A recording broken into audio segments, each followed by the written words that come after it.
Hello बच्चों, आप सभी का वेलकम है तनु क्लासेस हार्डकॉम में। कैसे हैं आप लोग? उम्मीद करते हैं आप लोग अच्छे होंगे, स्वस्थ होंगे और अच्छे से पढ़ाई कर रहे होंगे। प्यारे बच्चों, आज की इस वीडियो में हम लोग फिर से लेके आए हैं शीत युद्ध का दौर। अब बोलेंगे सर फिर से? जी हाँ, फिर से, क्योंकि इस वीडियो में हम लोगों ने सबसे पहले आपको थ्योरी को पढ़ाया, एक्सप्लेनेशन को पढ़ाया, फिर इनके बाद इनका जो भी इंपॉर्टेंट सब्जेक्टिव क्वेश्चन था पूरे सब्जेक्टिव क्वेश्चन को करवाया।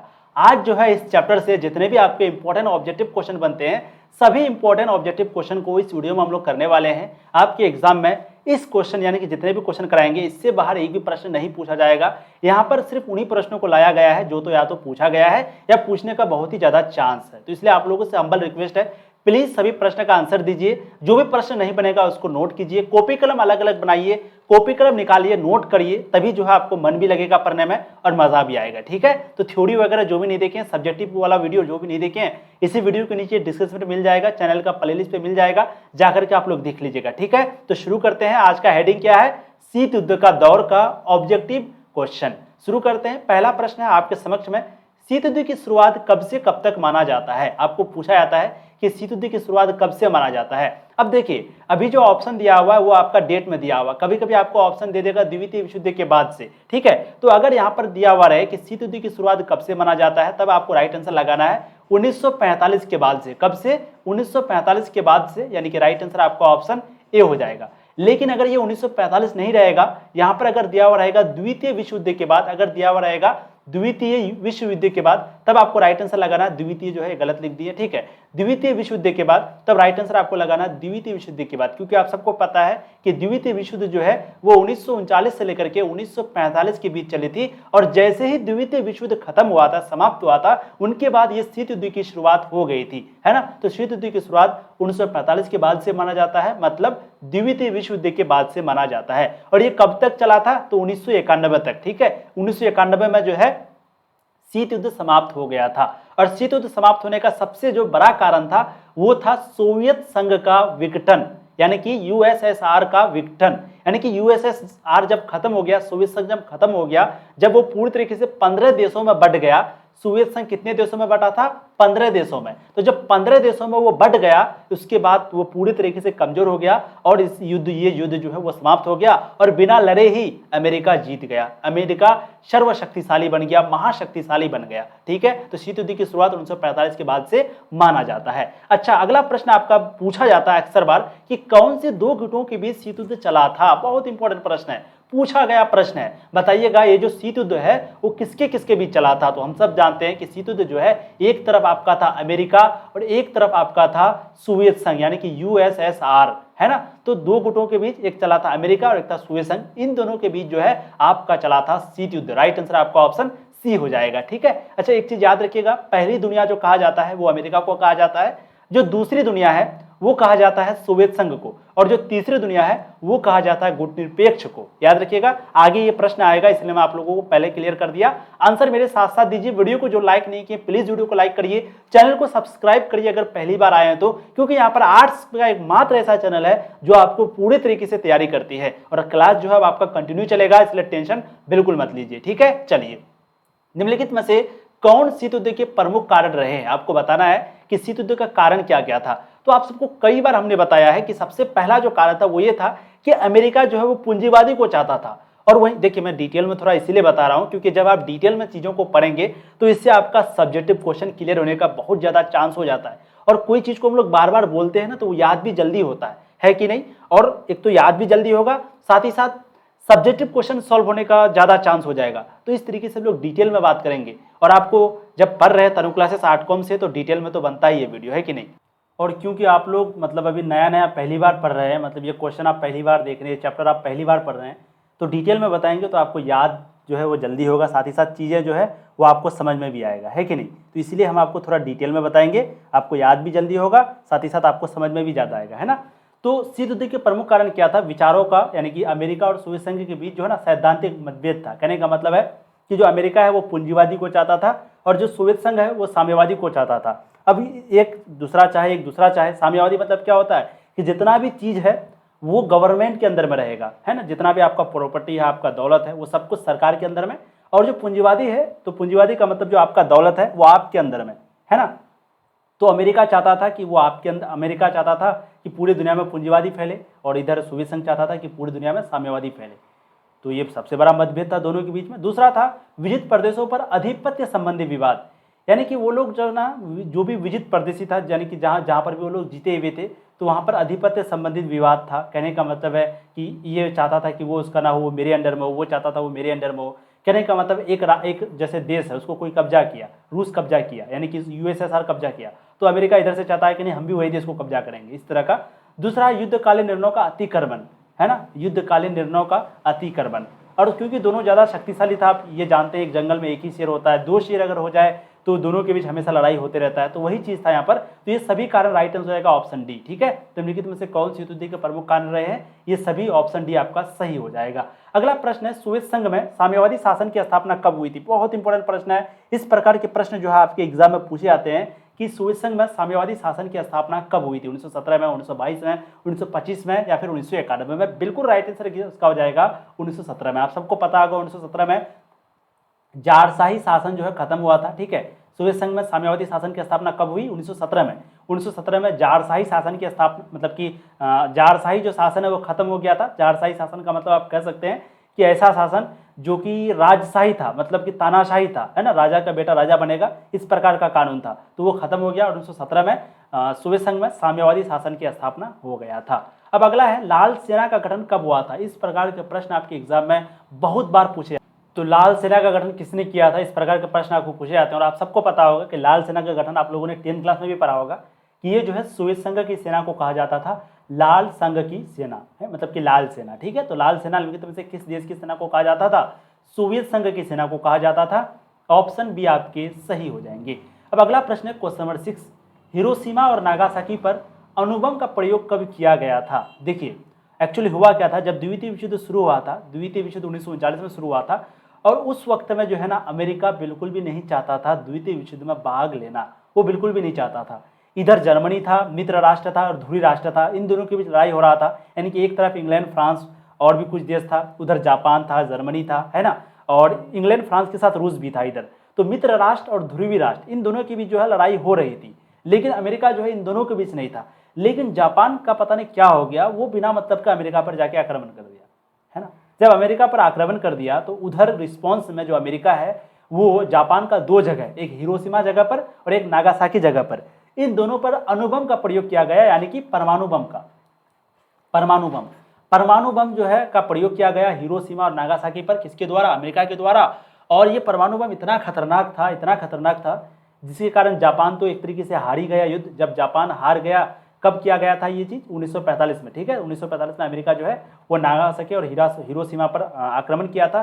तो जब ये किया गया तो उनके बाद जापान तो युद्ध से बाहर निकल गया और द्वितीय विश्व युद्ध भी खत्म हो गया उसके बाद। और इसका जो असर है, परमाणु बम का असर आज भी दिखता है। कहने का मतलब आज भी वहाँ पर नंगरे लुल्ले बच्चे पैदा होते हैं, अपाहिज बच्चे पैदा होते हैं आज भी। समझिए ये परमाणु बम कितना खतरनाक चीज़ होता है।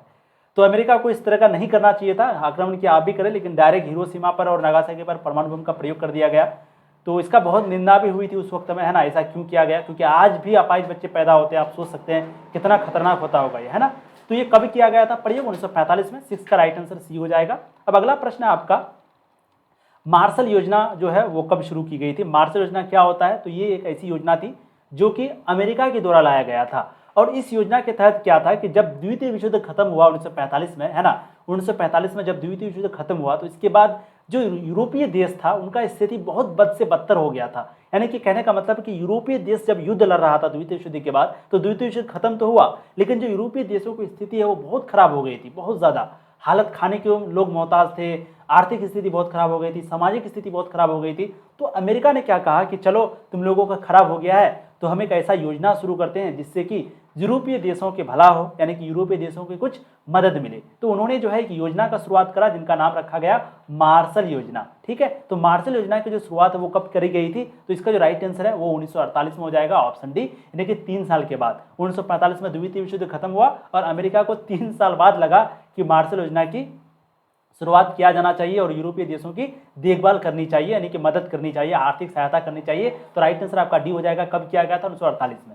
वैसे ये जो मार्शल योजना शुरुआत किया गया था, एक और कारण था, जानते हैं वो दूसरा कारण क्या था? वो ये था कि अगर अमेरिका मार्शल योजना का शुरुआत नहीं करता, अमेरिका अगर यूरोपीय देशों का शुरुआत नहीं करता, तो उधर जो सोवियत संघ था ना, वो यूरोपीय देशों का मदद कर देता। और जब सोवियत संघ अगर यूरोपीय देशों का मदद करता, तो इससे होता क्या मालूम है? इससे होता कि जितना भी यूरोपीय देश है वो सब चला जाता सोवियत संघ की तरफ। और जब वो लोग सोवियत संघ की तरफ चला जाता, तो आप इस अनुसार दिमाग लगाइए कि क्या होता। एक सेकेंड।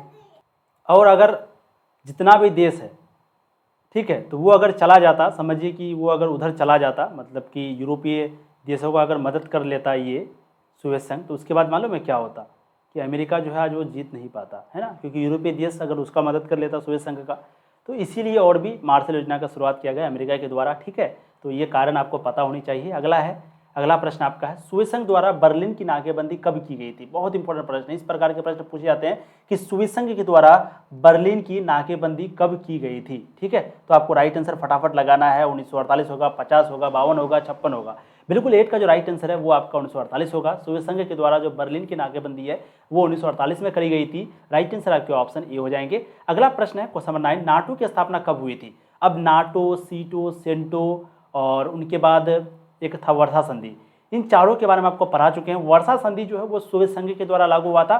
बाकी नाटो, सीटो, सेंटो ये तीनों अमेरिका के द्वारा लागू किया गया था। और कोई भी चीज़ का जो स्थापना होता है वो सिर्फ इसीलिए होता है ताकि एक देशों का यूनिटी बनाया जाए, ताकि कोई बाहरी देश अगर हमला करे या कुछ तरह का भी मदद हो, एक दूसरे का मदद किया जाए, चाहे वो सैनिक सहायता हो, आर्थिक सहायता हो, यानी कि अगर देशों में तो कोई तंगी आ गई हो, सैनिक सहायता, कोई युद्ध बाहरी कर रहा हो, तो मदद किया जा सके, इसीलिए कोई भी संधि का निर्माण होता है। ठीक है, तो नाटो की जो स्थापना हुई थी वो कब हुई थी? तो नाटो की स्थापना 1949 में हुई थी, याद रखिएगा। और डेट भी याद रखिएगा, 4 अप्रैल 1949 को। ऑप्शन आपका ए बिल्कुल सही हो जाएगा। ठीक है, तो 1948 में देखिए, याद रखिए, हम लोगों का देश 1947 में आज़ाद हुआ भारत। उसके बाद 1948 में मार्शल योजना की शुरुआत हुआ। किसकी शुरुआत? मार्शल योजना की शुरुआत। फिर 1949 में नाटो की स्थापना हुआ। ठीक है, तो ये तीनों डेट आपको याद रखना बहुत इंपॉर्टेंट है। अगला प्रश्न है क्वेश्चन नंबर 10, नाटो की स्थापना का मुख्य उद्देश्य क्या था? तो देखिए, नाटो का जब स्थापना हुआ था तो उस वक्त में सबसे बड़ा युद्ध यही था कि जो शीत युद्ध का जो प्रभाव बढ़ रहा था, क्या उसको कम करना, या अमेरिका में आंतरिक सुरक्षा, जो अमेरिका का आंतरिक सुरक्षा था उसको मजबूत करना, या पश्चिम यूरोप में सोवियत प्रभाव के विस्तार को रोकना, या दुनिया को युद्ध की विभीषिका से बचाना। अब बताइए, नाटो का जो स्थापना हुआ था तो उस वक्त में उसका मुख्य उद्देश्य क्या था? तो उसका मुख्य उद्देश्य सिर्फ यही था कि जो सोवियत संघ का जो प्रभाव बढ़ रहा था, जो विस्तार हो रहा था सोवियत संघ का, तो उसको रोकना। उस वक्त में यही सिद्धांत था। आज के दिन तो सोवियत संघ खत्म हो चुका है, तो आज के दिन वो सिद्धांत नहीं। आज के दिन सिद्धांत क्या है? आज के दिन इसका सिद्धांत है कि वही 10 देश मिलकर के रहेगा, और कोई अगर हमला करेगा उस पर तो फिर वापस उस पर हमला करेगा। लेकिन उस वक्त में जो नाटो का स्थापना किया गया था वो सिर्फ इसीलिए किया गया था ताकि जो सोवियत संघ का जो प्रभाव बढ़ रहा था बहुत तेजी से, उसको रोका जा सके, इसीलिए नाटो की स्थापना किया गया था। ठीक है, तो राइट आंसर आपका सी हो जाएगा। अगला है क्वेश्चन नंबर 11, नाटो के स्थापना के समय कितने सदस्य देशों ने हस्ताक्षर किया था? बहुत इंपॉर्टेंट प्रश्न आपलोग को बताना है कि जब नाटो की स्थापना हो रही थी उस वक्त में कितने देशों ने हस्ताक्षर किया था? बताइएगा। 20, 15, 10, 5। बिल्कुल राइट आंसर आपका 20 हो जाएगा। याद रखिएगा, जब नाटो की स्थापना हो रही थी तो उस वक्त में टोटल 20 देशों ने भाग लिया था। अगला है, चीन संयुक्त राष्ट्र संघ का सदस्य कब बना था? आप लोग को बताना है कि चीन जो है वो संयुक्त राष्ट्र संघ का सदस्य कब बना था? 1975 में, 71 में, 68 में, या फिर 89 में? बहुत जबरदस्त। बिल्कुल 12 का जो राइट आंसर है वो आपका हो जाएगा 1971 में। चीन जो है वो संयुक्त राष्ट्र संघ का जो सदस्य है वो 1971 में बना था। ऑप्शन बी आपके सही हो जाएंगे। अच्छा, अगला प्रश्न क्वेश्चन नंबर 13, अमेरिका में वाटरगेट कांड की घटना कब हुई थी? अमेरिका में ये जो वाटरगेट कांड की जो घटना है वो कब हुई थी? 71 में, 72 में, 73 में, या फिर 74 में? 13 का बिल्कुल राइट आंसर आपका हो जाएगा 1974 में। ऑप्शन डी आपका सही हो जाएगा। अगला प्रश्न है क्वेश्चन नंबर 14, प्रथम यूरोपीय सुरक्षा शिखर सम्मेलन कब हुआ था? प्रथम यूरोपीय सुरक्षा शिखर सम्मेलन कब हुआ था? 73 में, 80 में, 85 में, या फिर 91 में? बिल्कुल 14 का जो राइट आंसर है वो आपका हो जाएगा 1973 में। ऑप्शन आपका ए बिल्कुल सही हो जाएगा 14 नंबर प्रश्न का। बहुत इंपॉर्टेंट प्रश्न है, याद रखिएगा। अगला प्रश्न आपका क्वेश्चन नंबर 15, जो कि बहुत इंपॉर्टेंट है। क्यूबा के मिसाइल संकट में, ध्यान से सुनिएगा आप लोग, क्यूबा का मिसाइल संकट के बारे में आप सबको बताया ना। क्यूबा का मिसाइल संकट, क्यूबा क्या था? एक द्वीप का नाम था, एक जगह का नाम था जो कि अमेरिका के बिल्कुल नज़दीक था, यानी कि अमेरिका का जो बॉर्डर होता है, जो सीमा होता है, उसके नज़दीक में क्यूबा नामक द्वीप था। लेकिन सोवियत संघ क्या किया? क्यूबा को मदद करने लगा, इसलिए क्यूबा जो है वो सोवियत संघ के साथ मिल गया। और फिर सोवियत संघ क्या किया कि आर्थिक सहायता इनको तो देने लगा, लेकिन इनके साथ साथ सैनिक सहायता भी करने लगा। कहने का मतलब है कि जो अपना सेना है वो भेजने लगा। कहाँ पर? क्यूबा में। क्यों? अमेरिका पर हमला करने के लिए, है ना। तो धीरे धीरे अपने सेना को जो है वो क्यूबा नामक जगह पर भेजने लगा। और एक वक्त में ऐसा आया था कि जो क्यूबा पर जितने भी सेना थे इस रूस का, वो बिल्कुल हमला करने ही वाला था अमेरिका पर, लेकिन किया नहीं था। अमेरिका को इस बात का जो खबर है वो 2 हफ्ते के बाद लगभग चला था, और फिर अमेरिका जो है रोकने के लिए बहुत सारा जहाज को, बहुत सारा पनडुब्बी को भेज दिया किसके तरफ, अमेरिका, ये रूस की तरफ, रूस पर हमला करने के लिए, है ना। तो इसी संकट को कहा जाता है, क्योंकि इस हद तक लग रहा था कि अब ना कोई बड़ा युद्ध होने वाला है, क्योंकि दोनों एक दूसरे के सामने था, लेकिन हुआ नहीं था, है ना। तो इसी संकट को कहा जाता है क्यूबा के मिसाइल संकट। तो आपको पूछा जा रहा है कि क्यूबा के मिसाइल संकट के समय में प्रधानमंत्री कौन थे, और बिल्कुल 15 का जो राइट आंसर है वो हो जाएगा निकिता खुश्चेव। ठीक है, तो जब क्यूबा का मिसाइल संकट हो रहा था उस वक्त में निकिता खुश्चेव जो है प्रधानमंत्री था। अगला है मार्शल योजना क्या थी, तो आप सबको बताएं कि मार्शल योजना जो है यूरोपीय देशों की मदद करने के लिए था, है ना, यानी कि पुनर्निर्माण के लिए, फिर से सभी देशों की स्थिति ठीक हो जाए, तो यूरोप के देशों को पुनर्निर्माण हेतु अमेरिका की सहायता, यही जो है आपका है मार्शल योजना। तो राइट आंसर आपका ऑप्शन यहाँ पर ए हो जाएगा 16 नंबर प्रश्न का। अगला है नाटो से संबंधित कौन सा विकल्प यहाँ पर सही है, आपको बताना है कि नाटो से संबंधित यहाँ पर कौन सा विकल्प सही है। उत्तरी अमेरिकी संधि संगठन, उत्तरी अटलांटिक संधि संगठन। अब देखिए, नाटो का मतलब होता है, मतलब एन का मतलब होता है मतलब कि नॉर्थ, ए का मतलब होता है अटलांटिक, टी का मतलब ट्रीटी, ओ का मतलब ऑर्गेनाइजेशन। सीटो में क्या होता है कि साउथ ईस्ट एशिया, तो टीओ जो लास्ट में आता है ना, तो टीओ का मतलब होता है ट्रीटी ऑर्गेनाइजेशन। क्या होता है? ट्रीटी ऑर्गेनाइजेशन, ट्रीटी ऑर्गेनाइजेशन, जिसका हिंदी होता है संधि संगठन, संधि संगठन। ऑर्गेनाइजेशन का मतलब संगठन, और टी का मतलब ट्रीटी, ट्रीटी का मतलब संधि। ठीक है, बाकी नाटो जो है वो जगह का नाम है, नॉर्थ अटलांटिक, नॉर्थ अटलांटिक। अब नॉर्थ का मतलब क्या होता है आप सबको पता है, नॉर्थ का मतलब होता है उत्तरी, ठीक है, और उत्तर मतलब कि नॉर्थ का मतलब उत्तर, और ए का मतलब मैंने बताया अटलांटिक। ठीक है, तो नॉर्थ अटलांटिक ट्रीटी ऑर्गेनाइजेशन का मतलब हो गया उत्तर अटलांटिक संधि संगठन, जिसका हिंदी क्या होता है, उत्तर अटलांटिक संधि संगठन। यानी कि राइट आंसर आपका बी सही हो जाएगा। नाटो से संबंधित ये जो बी वाला विकल्प है बिल्कुल सही है। ठीक है, हिंदी में दिया गया है, याद रखिएगा। अगला है आपका, किस देश के प्रभुत्व से एक ध्रुवीयता कायम हुई, तो बताइए कौन सा देश है जो कि जिसकी वजह से एक ध्रुवीयता जो है कायम हुई है, तो उस देश का नाम है सॉरी अमेरिका। उस देश का नाम क्या है? अमेरिका, है ना। अमेरिका ही है जो कि एक ध्रुवीयता कायम हुई, जिसके कारण ऑप्शन डी आपका सही हो जाएगा 80 नंबर प्रश्न का। आप लोग प्लीज़ वीडियो को लाइक करके चैनल को सब्सक्राइब कर दीजिए, और शेयर करना ज़्यादा से ज़्यादा वीडियो को। आप लोग शेयर बहुत सारे स्टूडेंट नहीं करते हैं, तो प्लीज़ आप लोग शेयर करिए। जो नया स्टूडेंट है उनको बताइए कि यहाँ पर तैयारी शुरू हो चुकी है। अब आप लोग का 11th का भी एग्जाम लगभग समाप्त होने वाला है, हो भी गया बहुत सारे स्टूडेंट का, तो अब आप लोग तैयारी सीरियसली शुरू कर दीजिए। ठीक है, चलिए, संयुक्त राष्ट्र संघ की स्थापना से संबंधित निम्नलिखित में से कौन सा विकल्प यहाँ पर सही है, बताइएगा। संयुक्त राष्ट्र संघ की स्थापना से संबंधित निम्नलिखित में से यहाँ पर कौन सा विकल्प सही है, तो बिल्कुल ये जो 19 का राइट आंसर है वो यहाँ पर हो जाएगा अंतर्राष्ट्रीय जगत में शांति, सुरक्षा एवं सहयोग के संयुक्त राष्ट्र संगठन। यानी कि पूरे दुनिया में शांति होना चाहिए, सुरक्षा रहनी चाहिए, सहयोग होनी चाहिए सभी देशों को। ये तो चाहता ही था यूएनओ, है ना, यानी कि संयुक्त राष्ट्र संघ ये भी चाहता था। दूसरा क्या चाहता था कि जो भी आने वाली पीढ़ी है तो वो एक दूसरे से लड़ाई ना करे, जो भी युद्ध है वो युद्ध ना हो, ये भी चाहता था संयुक्त राष्ट्र संघ। तीसरा, राष्ट्रों की संप्रभुता की रक्षा, यानी कि राष्ट्रों की जो भी संप्रभुता है उनकी रक्षा की जाए। तो ये तीनों जो है संयुक्त राष्ट्र संघ का उद्देश्य था, यानी कि ये तीनों सही कथन होगा। Right answer option D. ठीक है, संयुक्त राष्ट्र संघ का स्थापना का ये सभी विकल्प सही है, ये सभी चीज जो है संयुक्त राष्ट्र संघ चाहता था। अगला प्रश्न है क्वेश्चन नंबर 20, हेलसिंकी की भावना का संबंध निम्नलिखित में से किससे है? परमाणु सुरक्षा से, तनाव शैथिल्य से, यूरोपीय देशों के आर्थिक विकास से, या फिर उपरोक्त सभी से। तो आप लोग को बताना है कि हेलसिंकी भावना का जो संबंध है निम्नलिखित में से किससे है। बिल्कुल 20 का जो सही जवाब है वो यहाँ पर आपका हो जाएगा तनाव शैथिल्य से, ऑप्शन बी सही हो जाएंगे। ठीक है, अगला प्रश्न क्वेश्चन नंबर आपका 21, गुटनिरपेक्षता की नीति किस महादेश के मूल्य के लोगों के नव जागरण का परिणाम था? बताइएगा, गुटनिरपेक्षता की नीति किस महादेश के मूल्य के लोगों के नव जागरण का परिणाम था? बिल्कुल 21 का राइट आंसर हो जाएगा एशियाई महादेश का था, ऑप्शन बी आपके सही हो जाएंगे। अगला प्रश्न है आपका क्वेश्चन नंबर 22, निम्नलिखित में से किन के प्रयास से गुटनिरपेक्षता की नीति अस्तित्व में आई थी? गुटनिरपेक्षता की नीति जो अस्तित्व में आई थी, तो बताइए किसके वजह से। अच्छा, गुटनिरपेक्ष का उद्देश्य क्या था? तो गुटनिरपेक्ष का मेन उद्देश्य यही था कि ना ही वो स्वीय संघ की ओर जाना चाहता था, ना ही वो अमेरिका की ओर जाना चाहता था। वो एक अलग रहना चाहता था दोनों से, और पूरी दुनिया में शांति को स्थापित करना चाहता था। ये जो है गुटनिरपेक्षता की एक तरीके से कह सकते हैं कि मेन उद्देश्य था, मुख्य उद्देश्य था। ठीक है, और गुटनिरपेक्षता की शुरुआत किसने करी थी? तो जवाहरलाल नेहरू ने भी करी थी, जमाल अब्दुल नासिर ये भी थे, मार्शल जोसेफ ब्राज टीटो, ये तीनों जो है गुटनिरपेक्षता की यानी कि गुटनिरपेक्ष आंदोलन की शुरुआत करी थी। राइट आंसर आपका ऑप्शन डी हो जाएगा, और यही गुटनिरपेक्षता नीति को तीसरी दुनिया कहा जाता है। ठीक है, अगला है नेहरू, नासिर एवं टीटो के द्वारा बताए गए गुटनिरपेक्षता के आधारों में निम्नलिखित में से कौन सही है? बताइएगा। नेहरू के द्वारा, नासिर के द्वारा और बराज टीटो के द्वारा जो गुटनिरपेक्षता के आधारों में जो दिया गया है, बताइए गुटनिरपेक्षता में क्या क्या कहा गया है? आप लोग को फटाफट इसका आंसर सही से दिमाग लगाना है। वैसे बहुत सारे स्टूडेंट तो डी लगा दिया होगा, ये बात सही है, बट एक बार ऑप्शन को जरूर पढ़ लीजिएगा आंसर लगाने से पहले, ताकि हो सकता है कभी कभी डी नहीं होता है, लगभग 10% नहीं होता, 90% हो जाता है सही, लेकिन 10% गलत हो जाता है, तो आप लोग को गलती नहीं करनी है, ठीक है। तो देखिए, राष्ट्र द्वारा एक स्वतंत्र नीति पर चलना, ये भी गुटनिरपेक्षता का मेन उद्देश्य था, ठीक है। उनके बाद सदस्य राष्ट्रों द्वारा उपनिवेशवाद का विरोध करना। अब उपनिवेशवाद क्या होता है? तो जैसे अंग्रेज है वो भारत पर आकर के कब्जा किया, तो ये क्या कहलाता है? उपनिवेशवाद कहलाता है। तो इनका विरोध करना था गुटनिरपेक्षता का उद्देश्य, कि नहीं ऐसा नहीं होना चाहिए, कोई भी देश किसी पर जाके कब्जा नहीं करेगा, ठीक है। अगला, सदस्य राष्ट्र द्वारा किसी सैनिक गुट अलग रहना, यानी कि ये लोग का एक मुख्य उद्देश्य ये भी था कि हम लोग ना ही उधर जाएंगे ना ही उधर जाएंगे, हम लोग अलग रहेंगे, ठीक है। तो ये सभी राइट आंसर होगा आपका, ठीक है। अगला देखिए क्वेश्चन 24, गुटनिरपेक्षता को प्रोत्साहित करने वाले प्रमुख कारक में से कौन सही है? बताइएगा।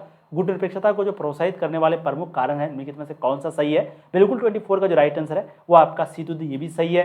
सैनिक युद्ध से अलग रहना, ये भी सही है। और राष्ट्रों का स्वतंत्र अस्तित्व की इच्छा, कहने का मतलब है कि जो भी लोग गुटनिरपेक्षता को चाहते थे वो क्यों चाहते थे? तो वो शीत युद्ध को खत्म करना चाहते थे।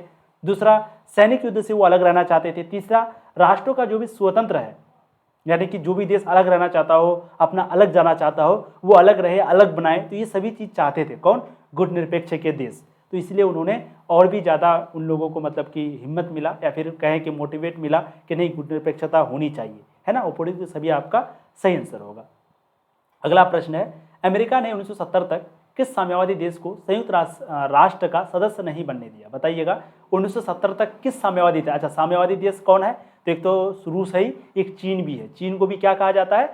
साम्यवादी ही कहा जाता है ना। वहाँ पर भी जो लोगों का प्रॉपर्टी होता है वो सरकार के कंट्रोल में होता है, लेकिन भारत में वैसा नहीं है। भारत में दोनों है, साम्यवादी भी और पूंजीवादी भी। तो इसलिए भारत की जो अर्थव्यवस्था उसको हम लोग मिश्रित अर्थव्यवस्था बोलते हैं, ठीक है। तो बताइएगा, अमेरिका ने 1970 तक जो है ना यूएनओ में आने नहीं दिया था, यूएनओ का सदस्य बनने के लिए नहीं दिया था। वो देश कौन सा था? तो वो देश था चीन। यानी कि साम्यवादी चीन को जो अमेरिका है वो, मतलब कि कहने का मतलब वो अमेरिका जो है वो यूएनओ में मिलने के लिए नहीं दिया था। किसको? साम्यवादी चीन को। फिर वो कब मिला था? 1971 में, ठीक है। तो 1970 तक जो है उनको आने के लिए नहीं दिया था अमेरिका, लेकिन 1971 में जो चीन है वो साम्यवादी देश का सदस्य बना, ठीक है। तो यहाँ पर राइट आंसर कौन होगा? 1920, यानी कि चीन को जो है अमेरिका 1977 तक यूएनओ में मिलने के लिए नहीं दिया था। ऑप्शन बी आपके सही हो जाएंगे। अगला प्रश्न है, निम्नलिखित में से शीत युद्ध का सबसे बड़ा प्रतीक कौन था? बताइएगा। शीत युद्ध का सबसे बड़ा प्रतीक यहाँ पर कौन था? बर्लिन दीवार का खड़ा किया जाना, ये युद्ध का सबसे बड़ा प्रतीक था, या फिर 1989 में पूर्वी जर्मनी की जनता द्वारा बर्लिन दीवार का गिराया जाना, यानी कि आपको ये पता होगा ना कि जो बर्लिन का दीवार है उसको कब गिराया गया था? 1989 में, है ना। तो किसके द्वारा? जर्मनी की जनता के द्वारा। तो क्या ये सबसे बड़ा प्रतीक था शीत युद्ध का, या फिर जर्मनी में द्वितीय विश्व युद्ध में पूर्व हिटलर के नेतृत्व में नाजी पार्टी का उत्थान, या फिर उक्त में से कोई नहीं? तो आपको बताना है कि शीत युद्ध का सबसे बड़ा प्रतीक कौन था। बिल्कुल 26 का राइट हो जाएगा, बर्लिन दीवार का खड़ा किया जाना, है ना। बर्लिन का दीवार जो खड़ा किया गया, तो ये सबसे बड़ा कारण था शीत युद्ध का प्रतीक का। जब इसको गिरा दिया गया 1989 में, फिर 2 साल के बाद शीत युद्ध खत्म हो गया, है ना। दूसरा विश्व युद्ध कब से कब तक चला था? तो दूसरा विश्व युद्ध जो है वो 1939 से 45 तक चला था, ठीक है। ऑप्शन बी सही हो जाएंगे। मित्र राष्ट्र और ध्रुवी राष्ट्र के बीच में चला था, यानी कि एक तरफ रूस था, इंग्लैंड था, फ्रांस था, और एक तरफ जर्मनी था, जापान था, और भी कुछ देश थे। तो ऑप्शन आपका बी यहाँ पर सही हो जाएगा।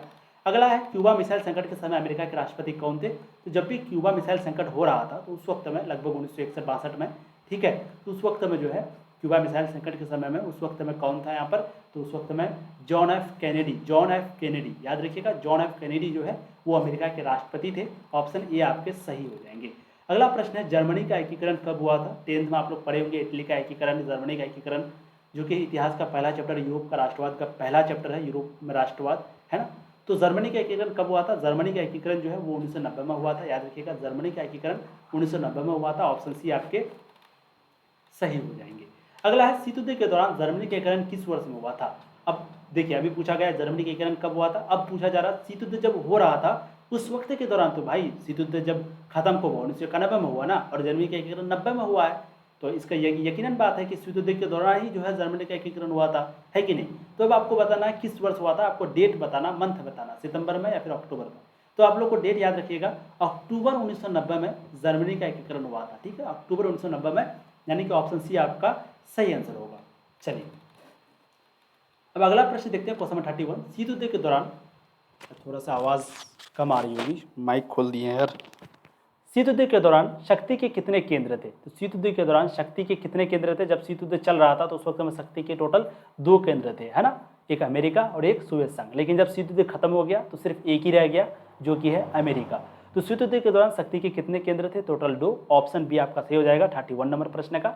अगला प्रश्न है क्वेश्चन नंबर 32। पहले गुटनिरपेक्ष सम्मेलन में भारत का प्रतिनिधित्व किसने किया? तो पहले गुटनिरपेक्ष सम्मेलन में भारत का जो प्रतिनिधित्व है वो किसने किया था? यानी कि उस वक्त में सरकार कौन था? वाजपेयी था, पटेल था, नेहरू था, कामराज था।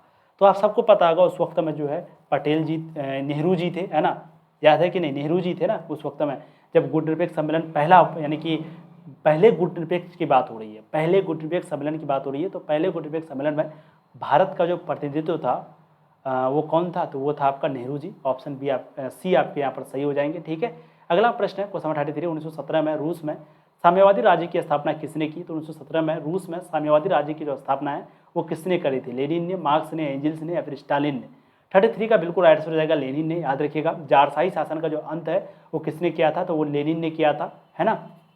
और जारशाही शासन का अंत हुआ और साम्यवादी राज्य की स्थापना हुई। एक स्थापना करने वाला कौन था? लेनिन था। कब हुआ था? 1917 में हुआ था। अगला प्रश्न क्वेश्चन नंबर 34। पहला गुटनिरपेक्ष सम्मेलन कहाँ हुआ था? तो पहला गुटनिरपेक्ष सम्मेलन जो है वो आपका बेलग्रेड में हुआ था। याद रखिएगा, पहला गुटनिरपेक्ष सम्मेलन बेलग्रेड में हुआ था।